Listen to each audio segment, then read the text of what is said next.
Good evening, and welcome to another World of Warships video with Captain Darkwing Glacier. This is a ranked battle from this season, the 8th season, I believe, and I am taking out my Tier 10 American battleship, the Montana. And one thing you'll notice in chat right in the beginning is one of our players says there's way too many clanless people on our team, and since I am not a member of a clan, I say, so? So Big Lou replies that clanless is equal to low skill. Well, I'm certainly not a pro player or a Unicum player or anything like that, but I think that just because you're not in a clan, it does not mean you are low skill. So I took slight umbrage with that remark, and Hyena on our team says that it only means you just have a big chance to have low skills or just don't care for clans, which describes me. I don't care for clans. It's just not something I feel like doing. And I respond to Big Lou basically by saying, arrogant attitudes like that might be why some people aren't into clans. And so why aren't I into clans? Well, it's mainly because even though I do very much enjoy the teamwork aspect of the game, a clan seems to be, kind of a commitment that, you will do your best for that clan and represent them well.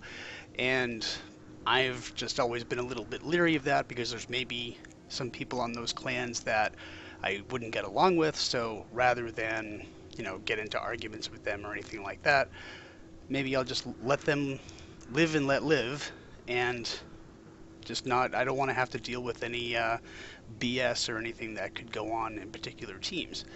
So, I have no problems with people playing in clans. I have no problems with the enjoyment that a lot of people get out of it. It's just not something for me because it also, I think, requires a kind of a commitment that you're going to play with them often. And since I am a parent of 2 small children, I don't have time to do that kind of thing, or at least I wouldn't feel like I would be doing justice to a clan that I joined by saying, sorry, I just can't do it tonight because, I need to get my kids to bed and things are just too busy. So I don't think I would be probably the best clan player and having them count on me for something that I wouldn't be able to attend all the time. So it's just not something I've really been into. But so the response by a player just saying that basically if you're not in the clan, it just means you're not a good player just kind of irked me a little bit. So we find out pretty quickly in this game that our teammate is the gearing player. I was hoping that he was going to take the C cap for us. So me and the Hindenburg, who happens to be Hyena, started going into position to cover him at sea. But what did he do? He just kind of went in the general direction of C and then promptly left the area. So that kind of left me and my Hindenburg pal in the lurch. So my Hindenburg is already backing up. I try to get behind this island and get out of here before I take too much damage from the enemy. And I find out that there's nobody over here, which I seriously doubt that he actually did that for some reason to spite me. But of course, the fact that usually you send at least one destroyer, so you don't just give them the cap. That I say in chat, apparently the destroyers don't seem to know their jobs. Well, at least one of them doesn't. Whereas Hyena takes it a little more mellow, and just said, well, just another day in ranked. So I'm already down to about maybe 2/3 health. I'm on fire. My repair party's on cooldown, and the enemy has 2 caps. So I feel kind of left hanging by a thread by my teammates. I mean, the entire team, except for the Hindenburg, is over at the B cap, and they don't seem to be doing much. So if they're going to be doing that, they need to push into the A cap and take it from the enemy. So Big Lou, the guy who claimed that, well, basically the fact that I'm not in a clan means I have no skills, is in the gearing. So he is the one who essentially left us in the lurch here. But I don't know, it would have been nice if he told us ahead of time before he just decided to get the heck out of here. So he is hopefully going to do something over at A. But in the meantime, me and the Hindenburg just are trying to get the heck out of here and survive. We do have the other Hindenburg and the Z-52 are closing in on the C cap. At least they're doing something to contribute to the team.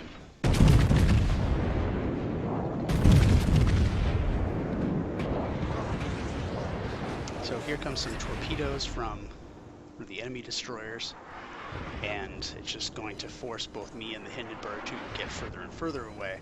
You'll note that I'm also firing HE shells from this range. That's mainly because against a bow-tanking Yamato, I can do more damage in a Montana by setting him on fire multiple times and damaging his superstructure with high explosive than I can do with armor piercing on his bow, because most of my shells would just bounce off of his turrets or off the bow plating. And if I attack his superstructure with it, it'll probably just overpen. So in the long run, I'm going to do more damage with HE. And as one of my previous videos noticed, if I go against a Hindenburg, except at the most extreme ranges, it makes more sense for me to fire HE at them, because most of my armor-piercing shells will bounce off their armor. Now, if I'm going to fight against a destroyer like this gearing, armor-piercing shells is probably better, because the battleship AP will do lots of damage and can potentially destroy or one-shot a destroyer. Against a Minotaur, against a Des Moines, against a Zhao, or destroyers, I tend to stick with AP regardless of the angle. My shells can overmatch them at any angle. So here I have AP. I'm trying to predict where the Des Moines is going, so I take a shot against him, but I don't think I'm gonna quite get a hit on this one. Yeah. Oh, I actually do. I get one hit, 2 overpens, and 2 bounces. But he was maneuvering in such a way that it's difficult to get a good shot. He's kind of zigging and zagging. He's changing his speed. So at this point, each of us have killed one teammate. We've lost one of our Hindenburgs, and the enemy has lost one of their cruisers as well. So I'm trying to get an angle now on this Des Moines. Hopefully he might turn away and give me more broadside, but he's completely in the open. So I am going to attempt to get a nice shot on his bow. Our Z-52 launches a good torpedo spread at him, but looks like the Des Moines might be able to thread the needle here. Take another shot. We lose our Z-52 to the Des Moines, so we're down 2 ships. But fortunately, Big Lou in the gearing actually comes through, and he is able to sink one of the enemy destroyers. At this point, we do have all 3 caps, so the push that they made north was worth it. We were able to take the cap, although our Zhao is not in exactly the best position right now, huddled up against the island. Our Hindenburg Hyena down at the southeast is kiting as best he can. I get a nice good shot on the Des Moines, and we're all focusing on the Des Moines now. I just need one more salvo, and that will probably take him out, especially because he's showing a lot of broadside, unless my teammates are able to take him out first. So 5 more seconds to reload. I have AP loaded. He's starting to turn away, but he's still showing enough broadside. Shots out. If my shots are on target, he should be toast. And that is kill number 1. So at this point we are up 1 ship. We have 2 caps to their 1. We really just need to play defensive at this point. Torpedoes, dead ahead. Here come torpedoes. I'm not sure who that's from. It's probably the gearing, but he must have fired them from very long range because they're pretty widely spread, and I'm able to get through without taking any hits. Now, their Yamato, last time we saw him, he was backed up against the island, and there he is again. Now, I'm not sure what's going on with him because he does not appear to be firing, and he's also backed up into an island, and most players won't just simply back up to an island and just stay there because they realize that they're a sitting duck.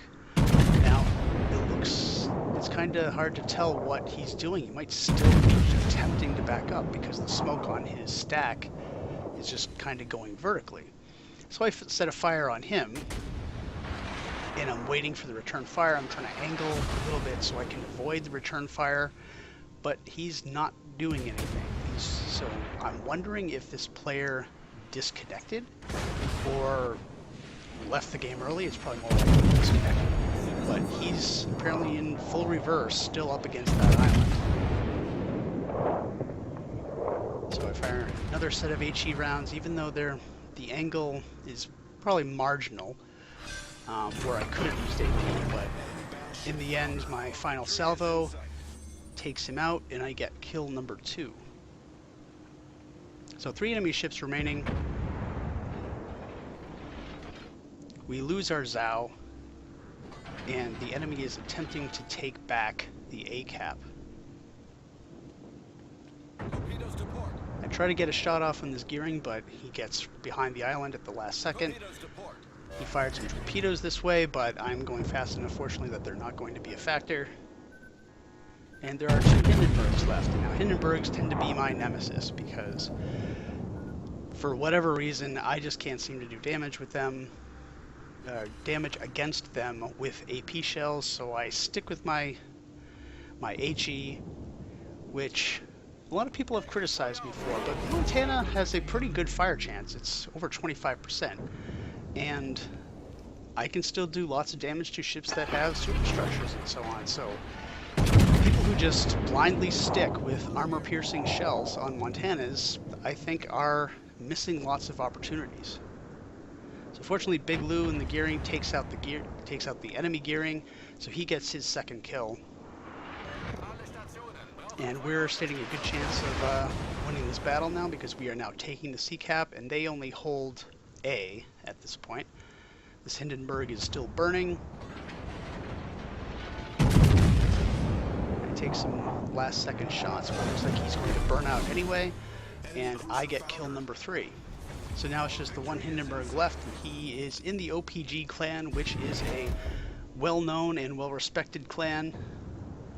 And people are warning us in chat to be careful with this guy because he's probably a good player, but then he doesn't matter really how good he is. There's 4 of us and only 1 against him.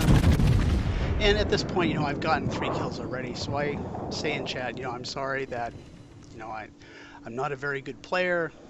Maybe I need to join a clan and actually get some skills. And my team is mocking me somewhat in chat. But at this point, it really doesn't matter. I'm pleased that we're going to get the win, and I have to admit I'm slightly self-satisfied at the fact that I have gotten 3 kills so far. Fire another broadside on Hindenburg. I set 2 fires on him now, so he is burning heavily. I've learned my lesson against the last time I ran into a Hindenburg, so I'm not going to let him completely wipe me out. I'm just going to continue firing HE, which seems to be doing the job just fine. Use my repair since I'm on fire. Torpedoes start heading his way, but he's able to thread the needle and avoid them all. Shots out one last time, and I end up getting kill number 4. We've destroyed an enemy so, I don't know, maybe that was just a good game. Maybe people who aren't in clans aren't as horrible as people seem to think we are. Come in first place, get 4 kills. Big Lou comes in second. He did a good job. And that's it for this video. Thank you very much for watching.